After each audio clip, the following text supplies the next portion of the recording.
Bonjour à tous et bienvenue sur ma chaîne. Je suis Valentin Valencien et aujourd'hui je vous apporte un passionnant tutoriel sur l'utilisation des guides Kraken pour gérer les dépôts Git. Que vous soyez novice en Git ou que vous souhaitiez simplement apprendre à utiliser cet outil puissant, cette vidéo est faite pour vous. Ici, nous avons un avis projet avec n'importe quelle chose et voilà, c'est pourquoi je veux l'utiliser pour expérimenter et faire des expériences et vous montrer le graphe de cette application-là. Commençons par comprendre ce que sont les branches en Git. Dans Git, les branches sont comme des lignes de développement distinctes qui vous permettent de travailler sur des fonctionnalités ou des corrections de bugs sans affecter la branche principale de votre projet. L'application s'appelle Kraken parce que dans un projet avec de nombreux collaborateurs, il y aura tellement de branches qu'il ne dirait qu'à Kraken. Il est important de comprendre la différence entre local et remote. Local et remote. Ce qui est local correspond à l'état de la branche sur votre machine. Et ce qui est remote correspond à l'état de la branche dans le dépôt. Ici, nous pouvons voir les branches que j'ai à la fois en local et en remote. Dans Git Kraken, passer d'une branche à l'autre est très facile. Ça veut dire que, par exemple, ici, j'ai déjà pris toutes ces branches des remote ici au local, mais si tu viens de commencer, c'est trop simple. Tu fais un double clic, tu fais un double clic ici, tu fais un double clic ici et ça va passer cette branche de remote à local. D'accord. Si tu as besoin de créer une autre branche, c'est très facile. Tu fais un clic droit ici et create branch here et tu dois avoir une convention de nommage pour nommer ces branches. Je recommande avoir des préfixes pour mieux comprendre et pour permettre à vos collaborateurs de mieux comprendre les différentes responsabilités de chaque feature, de chaque caractéristique de chaque branche. Par exemple, ça peut être n'importe quoi comme backend slash le bouton rouge ou slash endpoint ajouté, etc. C'est à vous de choisir ta convention de nommage. C'est important de comprendre c'est quoi le checkout. Pour faire un checkout, tu dois simplement, par exemple ici, je suis sur la branche Preba 2, mais si je fais un double clic ici, je peux faire un checkout de cette branche là, et voilà, checkout successful. Ça veut dire un checkout réussi. Et puis c'est important qu'avec cette fonctionnalité, tu peux voyager dans le temps, tu peux voyager en arrière dans le temps. Ça veut dire que par exemple si tu es sur cette branche avec le graphe, tu as des pouvoirs parce que tu peux voir ce qui a été le git flow de ce projet. Tu peux comprendre les différents changements et les différents ajouts que nous place. Alors si tu peux voyager en arrière et faire un double clic et faire un checkout this commit, tu vas faire un checkout de ce commit et voilà, tu vas trouver le pointer, tu vas trouver le pointer set dans ce moment là, et lorsque tu as fait un checkout du passé dans le projet, tu vas voir que par exemple ici il n'y a rien. Ça veut dire que tout l'état du projet est comme il était dans ce moment dans le temps. Tu vois. Et si tu veux revenir au présent, tu fais simplement checkout. Ça pourrait être ici ou ça pourrait être ici. Et quelque chose que je ne vais pas mentionner encore, c'est que ici dans le panel à gauche, tu peux faire un double clic et ça va faire un checkout aussi. Ça peut être des fois plus rapide. D'accord.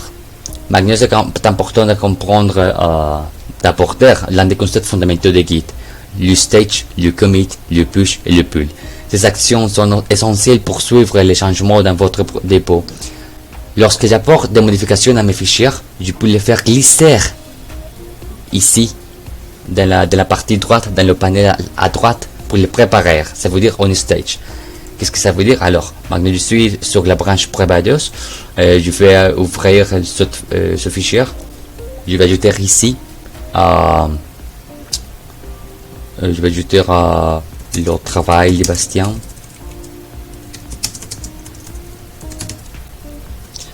Je vais sauver ce changement là.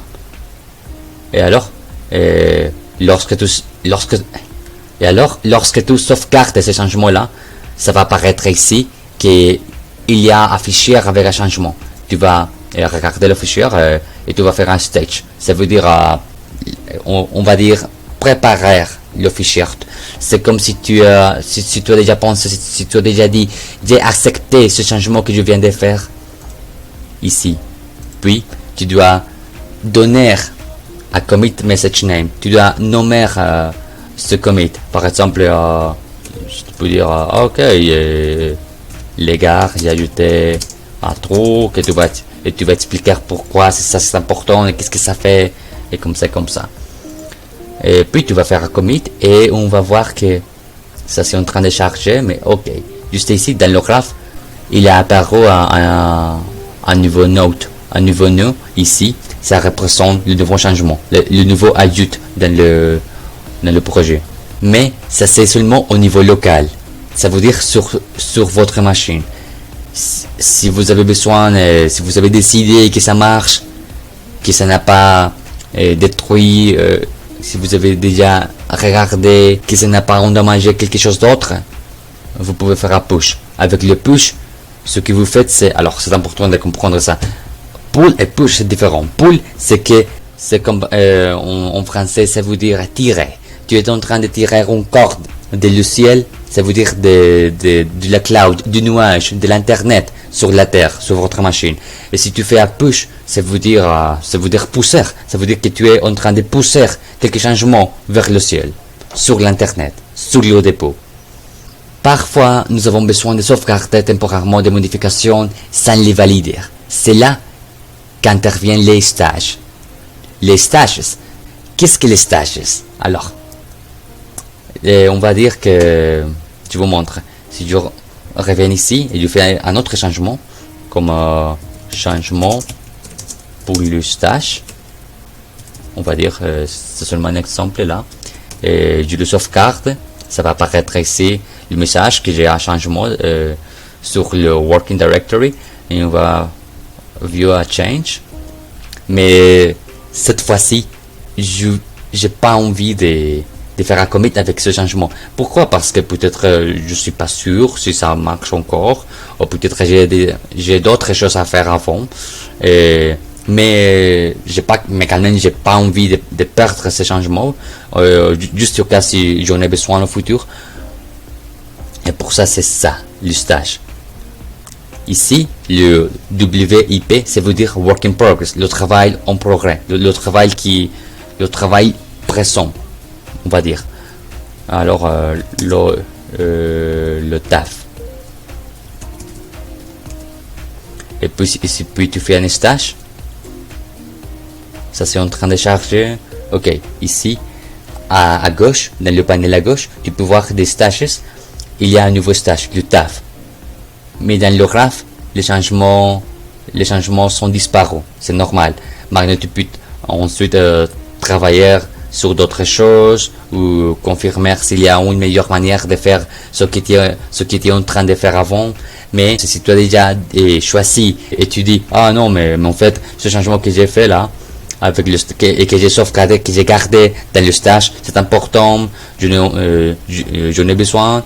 Tu peux venir ici, faire à droite clic et faire soit un apply, un pop ou un delete. Ce que je veux que vous compreniez, c'est que en utilisant GitKraken, vous avez une pleine disposition des outils qui sont capables de vous aider dans votre procédé de développement des logiciels. Et ça va nous simplifier la vie vraiment beaucoup. D'accord? C'est correct? Ok, on va voir ce qui sont les merges. La fusion, et en français c'est la fusion ou les merges.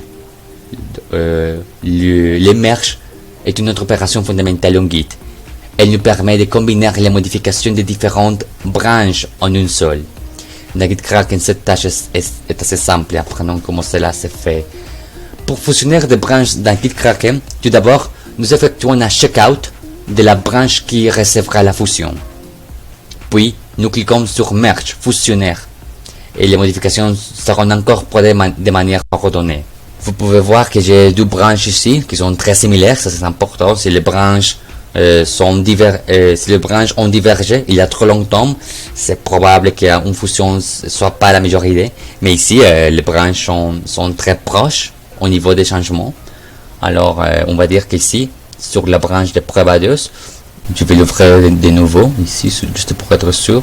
Ok, oui, qu'il n'y ait pas le texte que j'ai écrit pour l'exemple du stage. C'est juste qu'ici, je vais faire changement 1. Changement 1. Ok, ça marche pour tous. Je vais le sauvegarder. Ça veut dire que ça va apparaître ici à changement. Je vais le préparer, ça veut dire faire un stage. Je dois ajouter à commit message. Je vais mettre je sais pas, collaborateur. Hein? N'importe quoi, mais en fait, dans la vie réelle, c'est important que les messages des commits soient auto-explanatoires. Ça veut dire qu'elles s'expliquent par eux-mêmes. Ok, ça marche. Je vais faire un push juste pour pousser ce changement. Ok. Maintenant, je vais faire un checkout de cette autre branche ici. Il n'y a pas de problème. Checkout réussi. Je ferme ça. Mais si tu utilises un éditeur de texte, ça va se passer automatiquement. Ok. Et dans cette autre branche, je vais ajouter, je sais pas, le taf B. Je sauvegarde ça. Je le ferme. Je vais préparer le changement. Je fais commit comme le collaborateur 2. Je fais le commit. Ça c'est en train de charger. Et puis je fais un push pour poursuivre ce changement vers la nuage. Oh, c'est ok. C'est correct. Ok. Maintenant, je vais faire une fusion de ces deux branches qui ont des caractéristiques, des features différentes pour le projet. Et alors, tu dois faire un checkout de la branche qui recevra la fusion, qui recevra le merge.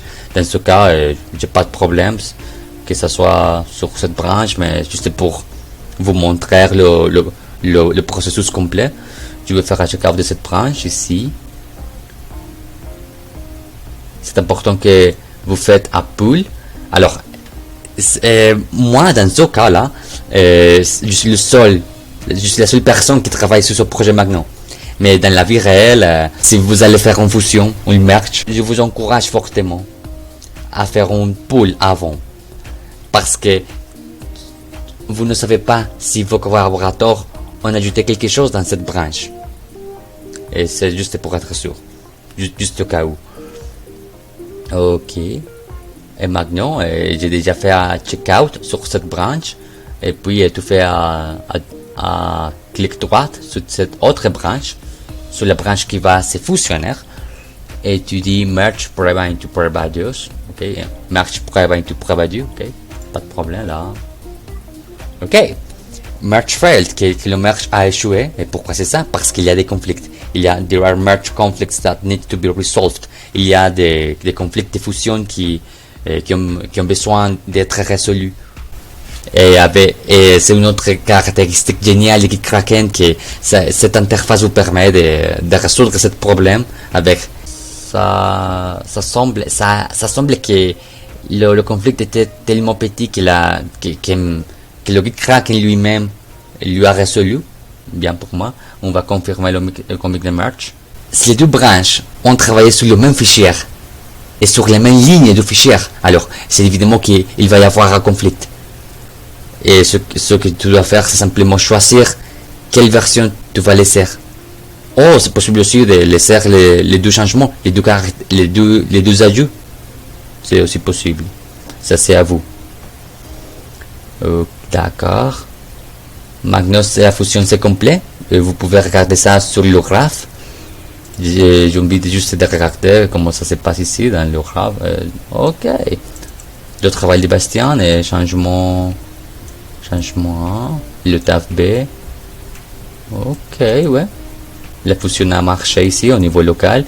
Et maintenant, c'est simplement à nous de faire un push, de pousser ce changement vers le dépôt. c'est important que vous sachiez qu'il y a les fonctions de undo et redo. Ça veut dire comment défaire et refaire, on va dire. Si vous venez de vous rendre compte que vous avez fait une erreur, vous pouvez le défaire avec ce bouton-là, ou vous pouvez le refaire avec ce bouton-là. Mais ça marche seulement pour le changement le plus récent. Alors, qu'est-ce que se passe? Qu'est-ce que tu peux faire s'il y a quelqu'un, que ça peut être toi, ça peut être moi, qui a fait une erreur, qui a fait la merde dans ce point, dans quelques points sur le projet, sur le Gitflow. Alors, il y a des outils, il y a plein des outils. Par exemple ici, à Cherry Pick, tu peux faire un reset, à delete, à drop, ou etc., ou à rebase ou à squash. Mais ce sont des fonctions plus avancées dont je ne vais pas parler dans cette vidéo parce que j'ai envie que cette vidéo reste simple pour les novices, pour les débutants. Et en conclusion, c'est tout pour ce tutoriel sur GitKraken. J'espère que vous avez beaucoup appris sur l'utilisation de cet outil incroyable pour gérer les dépôts Git. Si vous avez apprécié cette vidéo, n'oubliez pas de mettre un pouce en l'air, de vous abonner et de la partager avec vos amis. Merci de m'avoir accompagné aujourd'hui et à bientôt dans la prochaine vidéo. Au revoir.